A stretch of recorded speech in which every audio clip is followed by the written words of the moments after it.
couple, Winson and Anastasia. We are so excited to have them. You guys are on. Hello. Hey. Hi. Hello, guys. How are you guys today? We're very good. We're in Hong Kong at the moment. It's 1:30 here. 1:30 So, what? 1:30? in the evening. Well, in the morning, actually. In the early morning. Guys, I have to say right now, first of all, thank you for being here at this time. You guys look wonderful.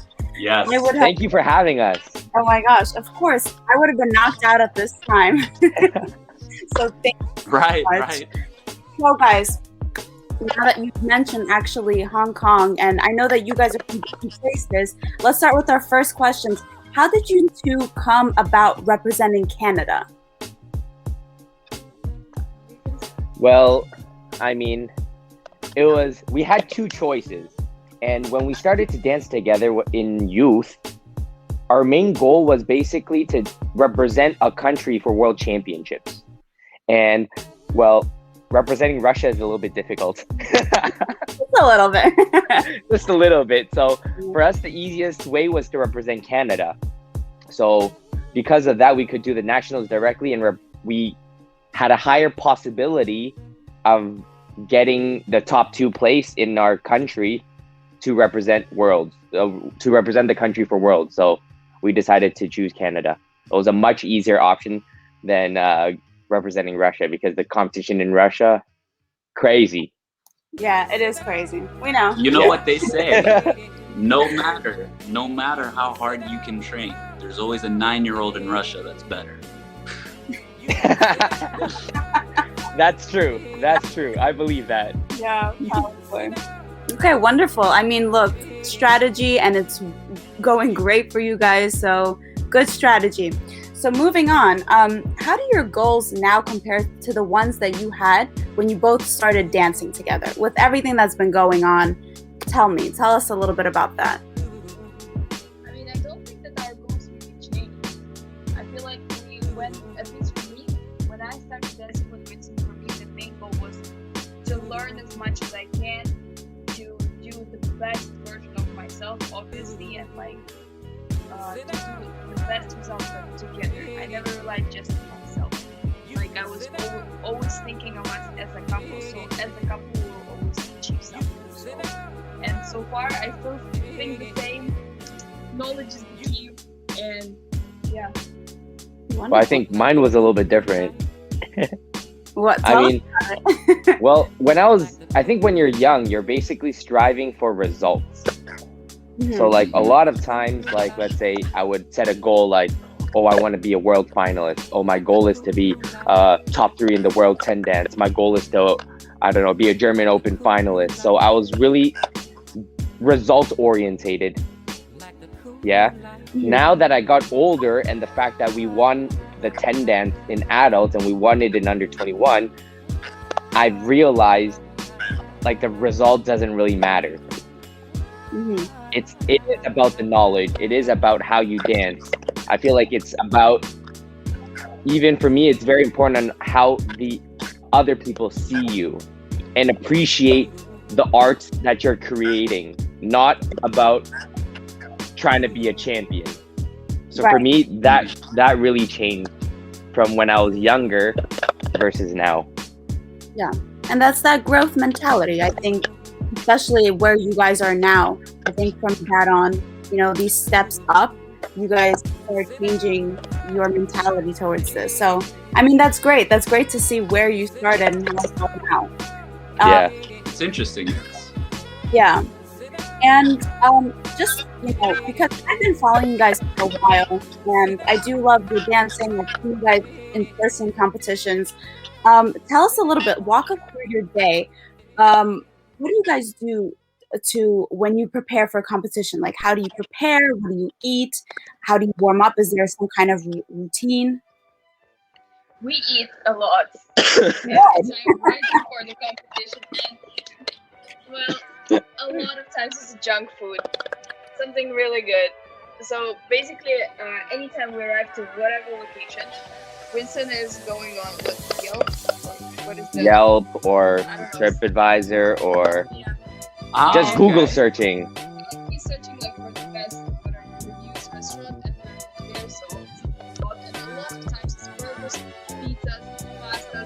or like traditional food from that country. Good. That's what I was going to ask actually. For sure, because I mean, anyways, I'm going on a trip to a new country, let's say. I take it like a vacation. I mean, why stress myself out, go on a strict diet before the competition when I can just enjoy myself in a new country, you know, see what's happening around. Like, maybe I'll not visit this country for like a few years, so I don't know when I'm coming back. Like, I just make the best out of it. Especially with food. I'm not a very big sightseer because walking tires me out. So it's not like I plan my trip and we need to go to this museum, this gallery, walk up the mountain and see this view. No, I'm just going to go into the city, eat some good food, go back to the room and just chill out. Good. I mean, listen, to each their own. That sounds like a wonderful, Now, actually, just like a little side note question to continue to this. Since you're talking about eating traditional food from the countries, what was your favorite dish that you ate from a country, like their authentic dish? Oh, man. I think overall. Yeah, overall. I like Paris. Mm-hmm. Or Marseille. Shit. One time we ate. What was in Marseille? We had this seafood. I had this seafood platter with like oysters and like shrimp, and then it was really good. And I like escargot, like snails, like French onion soup. We had like duck confit. I love how excited he gets when he talks about Yeah, like it's almost 2 a.m. over there. Like in the morning. I still have one. I don't know. It's really to follow up. With all these food critics here, can you cook as well? Can you make a little something? It's not like I can cook like just based off of nothing. That I can just whip some recipe up and it will taste amazing or something. But it's more like if I do choose to cook, which I don't do often because the cleaning process is insane. Is annoying. Exactly. I can cook, but I need to follow like a recipe kind of, and then I do by taste after for myself. Okay. Yeah. But I still more or less need a recipe to follow. Right. Okay. Yeah. That's fine, as long as you can make something. And to our viewers, by the way, backstage we have Charles and Irena saying, yes, French food is the best. So, Winson, we got some here agreeing with you. But wonderful. I mean, that's great to hear. And I know it was pretty difficult since you guys probably traveled a lot. But moving on to the next question. Actually, we missed half the question. We just talked about food and nothing about the competition. Yeah, that's true, actually. So, who cares about that? how about we finish it up? I mean, generally, as a preparation for the competition, I mean, it depends on the comp. Yeah. Mm-hmm. Let's say for the 10 dance, I'm not a big. Well, I don't think we're not like doing like really intense stamina performance leading up to the comp, like a week before. I take that week super easy leading up to a big competition. We do the preparation maybe like like a few weeks before for sure when we get the most physical activity in. The last week is probably more mental. So let's say for the 10 dance, what we did the week before on one of the weekends, we did like a simulation of 8 rounds in a very short period of time, like a 10 dance competition. Wow. Yeah, so we did the same scheduling, but we even made everything shorter. Without breaks. Basically without breaks. Wow. So that really helped me, not really physically, but mentally on the competition a lot. Because like during the day of the comp, I was getting tired, like in between, I think in between the rounds in the semi, because the music becomes super long. I don't know why WDSF is doing this, but yeah, for attendance, no complaints actually. But but I was like mentally saying to myself, like, shit, 1 week before I managed the 8 rounds in such a short period of the time. Why am I getting tired now? So then that really motivated me and made me push myself that like I managed it a week ago. I can do it now, and everything else went smoothly. Great. Listen, Yeah. viewers, if you're watching this, maybe try it. Let us know how that goes. Let's try. Let's make it a trend, a new challenge. 8 rounds doing it by yourself in the dance studio alone is torture. I'm sure it is. That sounds torturous, but it looks like it works. So, Yeah. you know, maybe it's a new thing that, you know, people got to try. Kudos to you guys for really doing that. Oh, by the way, yeah, Spanish food is amazing too. I forgot to mention. Yeah, we can see Edgar right now. Yes, I mean, that is next level too. Oh man, I completely forgot about that. We need a separate like recipe chat with all of everyone, so we could throw in our Yes. recipe. We need a new segment for Scalora DanceSport just for food. Here we go. Yes, for sure. So now moving on to the next question, because we did talk about you guys, you know, how you were back then and now mentally. If you could go back in time and give yourself a piece of advice, what would you tell yourself?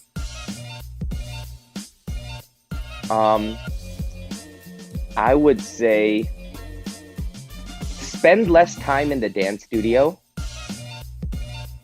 and go explore, try new things.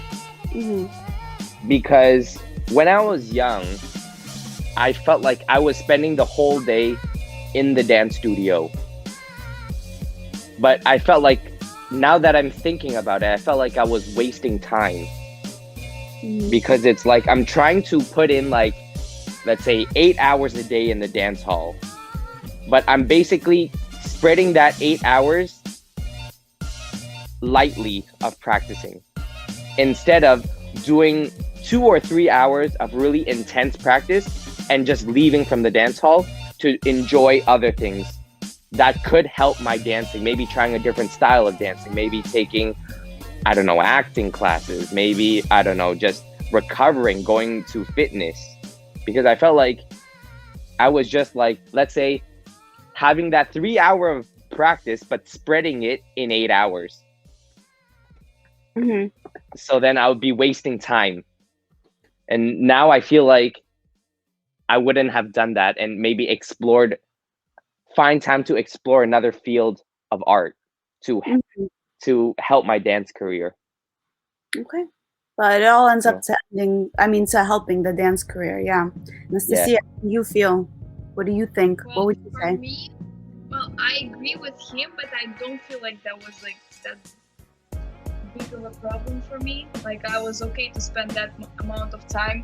Plus, I still did some other things on the side, so like I don't feel like I wasted my time.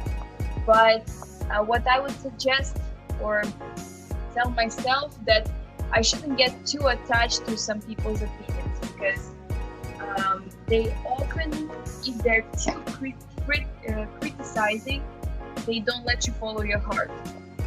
So yeah, I know a few situations where I should have followed my heart, but I was too attached to some people's opinions, so I was like, okay, they are probably right, so I better not do it.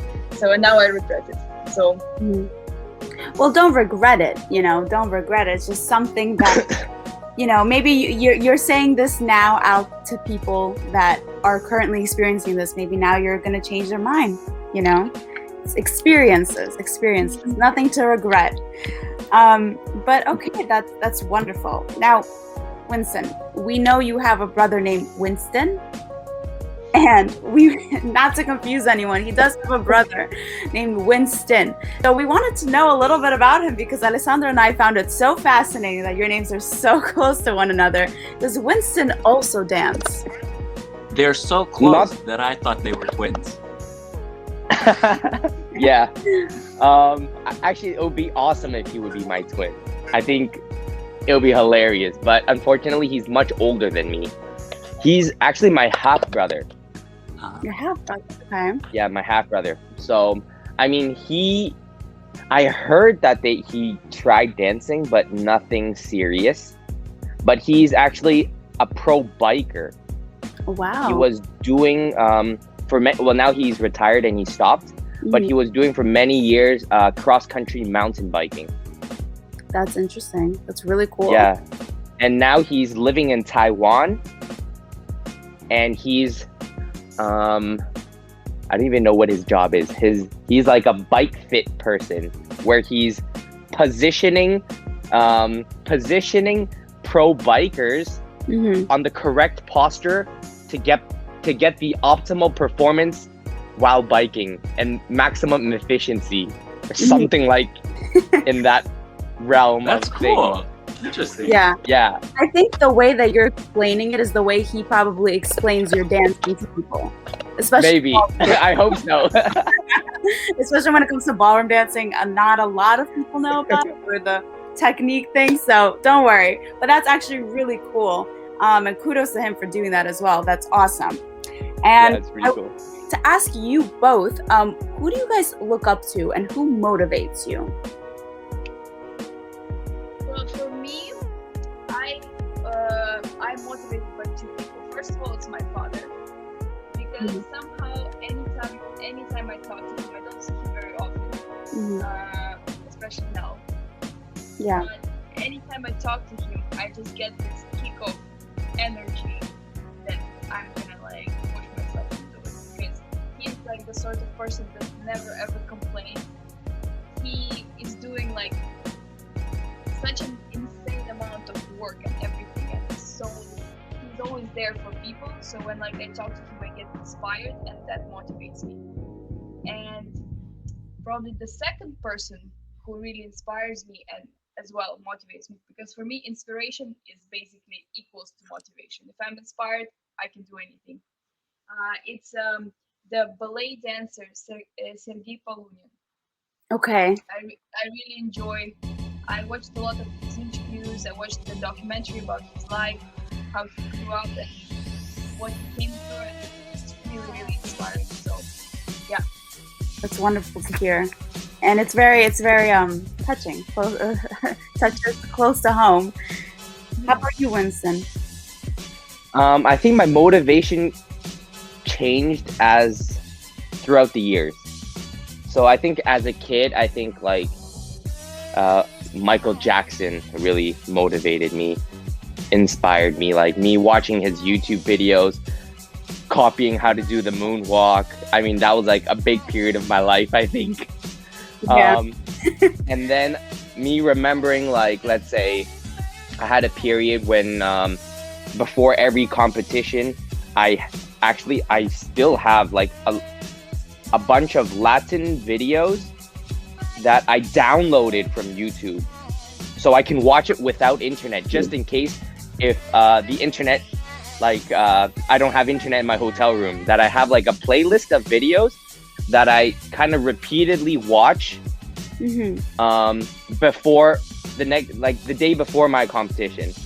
So it's like basically a mixture of all, like, okay, it's only Latin and ballroom dancing, well, Latin dancers. So it's like a list of many Latin dancers, and I have just like a bunch of videos, and I just keep on rewatching those videos. That, and I think now it's not like a specific person or someone that motivates me, but I feel like something can just trigger randomly. So maybe if I would watch some cool video on TikTok or on Instagram, or me having an amazing lesson with someone or some interview with someone, that can just somehow trigger, and I just feel inspired and motivated, like just randomly. Right. So I can't really pinpoint exactly a specific person at the moment now. Well, that's great. Then people of the world inspire you. Yes. Yeah. And speaking of TikTok, because you mentioned it, we know now that that is the app of the generation, and we know that you both are on it. So tell us, throughout the last 2 years, especially with everything going on, which TikTok trend has been your favorite? I'm a savage. Yes. Red. We love that. That was the era. That was when Corona started. Actually, It this was is the only one I amazing. remember. It took me 4 months to learn it. Hold on, guys. Let's do it. It goes. I don't remember I'm a it. Savage. What is it?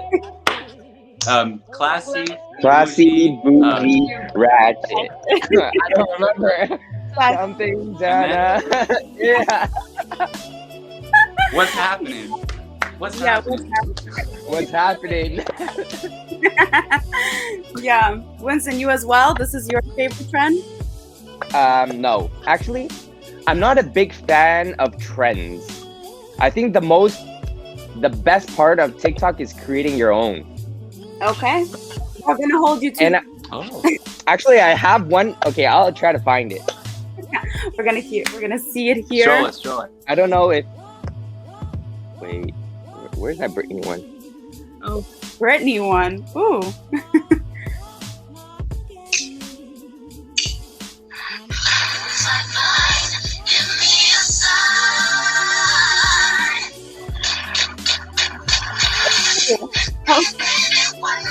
Oh my god. And this is That was the best one. the time you watched it. Well. Well, now everyone has seen you. Was that you? Was that I mean, I had the best time making it. Like outside, it was still kind of chilly, and I had to take all my clothes off. It was so funny. But the death drop at the end, wonderful. Guys, I'm just letting you know that there's so much that you can do in your dance routines. That is what you can do. This is your new highlight in Paso, okay? Oh man, stay tuned for that, guys. Can't wait. We heard it here first. First of all, again, thank you so much, Anastasia and Winston. You guys are wonderful. Yes, guys, thank you so much. Thank you. Stay tuned for the group that we're gonna have. We'll be seeing you guys. And thank you again because I know it's super, super late for you guys.